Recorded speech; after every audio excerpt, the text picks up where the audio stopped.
Halo semuanya, kembali lagi bersama saya Dharma Anggar Putri di channel ini. Kali ini kita akan membahas topik yang hangat, yaitu P3K paruh waktu. Kita akan kupas tuntas mengenai P3K paruh waktu di video kali ini. Jadi pastikan teman-teman menonton sampai akhir ya. Jangan lupa klik subscribe dan nyalakan notifikasinya.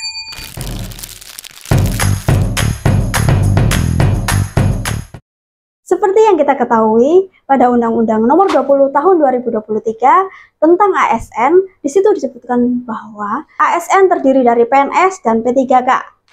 Nah, baru-baru ini pemerintah membuat skema baru tentang P3K paruh waktu. Kita akan bahas di video kali ini. Oke, langsung aja kita ke topik pembahasannya. Kita bagi menjadi 4 segmen ya. Yang pertama, definisi tentang P3K paruh waktu. Yang kedua, kriteria pelamar. Yang ketiga, tahapan pengangkatan P3K paruh waktu. Dan yang keempat, tentang upah dan skema kerja P3K paruh waktu. Lalu, apakah maksud dari P3K paruh waktu?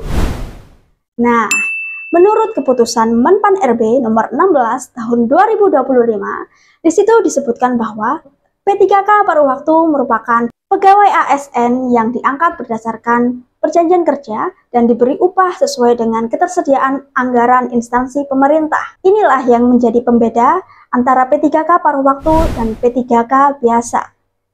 Di sini kita anggap P3K biasa karena tidak ada istilah P3K penuh waktu. Jadi yang membedakan antara P3K paruh waktu dengan P3K biasa adalah sistem pemberian upahnya. Kalau P3K paruh waktu diberikan upah sesuai dengan ketersediaan anggaran instansi terkait. Kalau P3K itu diberikan upah berdasarkan APBN atau APBD. Nah, sampai sini udah tahu kan perbedaan antara P3K paruh waktu dan P3K? Lalu, apa saja sih kriteria untuk bisa diusulkan menjadi P3K paruh waktu? Nah, syarat utamanya yaitu mereka pegawai non-ASN yang telah terdaftar di BKN. Ya, perlu digarisbawahi, mereka pegawai non-ASN telah terdaftar di BKN. Kemudian memenuhi salah satu syaratnya. Ada 2 syarat nih. Yang pertama, syaratnya yaitu mereka telah mengikuti seleksi CPNS tahun anggaran 2024 tahun kemarin, tapi belum lolos seleksi.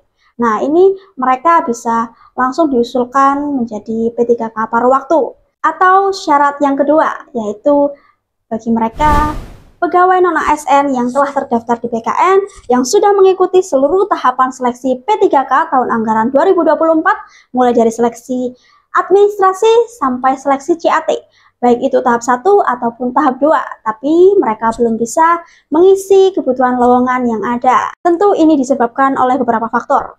Beberapa diantaranya yaitu mereka yang tidak lolos seleksi P3K karena skornya kurang, ataupun mereka yang kalah bersaing dengan jumlah lowongannya sedikit, tapi pelamarnya banyak, seperti itu. Jadi, kalian masuk ke syarat yang keberapa nih? Syarat yang pertama atau yang kedua? Tulis di kolom komentar ya. Lalu, apa saja sih tahapan pengangkatan P3K paruh waktu? Tahap paling awal yaitu PPK atau yang kita tahu merupakan pejabat pembina kepegawaian mengusulkan rincian kebutuhan P3K paruh waktu kepada Menpan RB. Nah, dari tahap ini akan dihasilkan rincian kebutuhan P3K paruh waktu pada setiap instansi pemerintah. Selanjutnya, PPK akan mengusulkan NI P3K paruh waktu kepada Kepala BKN dan kemudian terbitlah NI P3K paruh waktu. Setelah itu, PPK akan mengangkat pegawai non-ASN yang telah mendapatkan NI P3K paruh waktu. Nah, pada tahap inilah pegawai pemerintah non-ASN dianggap sah menjadi P3K paruh waktu.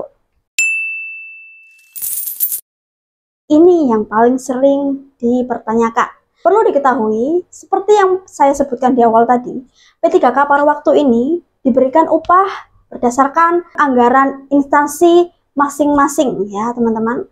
Besaran upah yang diterima P3K paruh waktu itu minimal sama dengan seperti upah yang diterima mereka pada saat mereka menjadi pegawai non-ASN, atau besarannya sesuai dengan upah minimum yang berlaku pada wilayah tersebut. Yang dimaksud di sini yaitu seperti UMR ya teman-teman. Jadi misalkan UMR-nya di situ 3 juta, jadi perkiraan upah yang diterima P3K paruh waktu yaitu sebesar 3 juta. Tapi perlu diingat teman-teman bahwa besaran upah maupun fasilitas lainnya seperti tunjangan itu nanti disesuaikan lagi dengan kemampuan instansi terkait. Lalu bagaimana dengan sistem kerjanya? Nah, kalau sistem kerjanya ini sudah pasti ditentukan oleh PPK.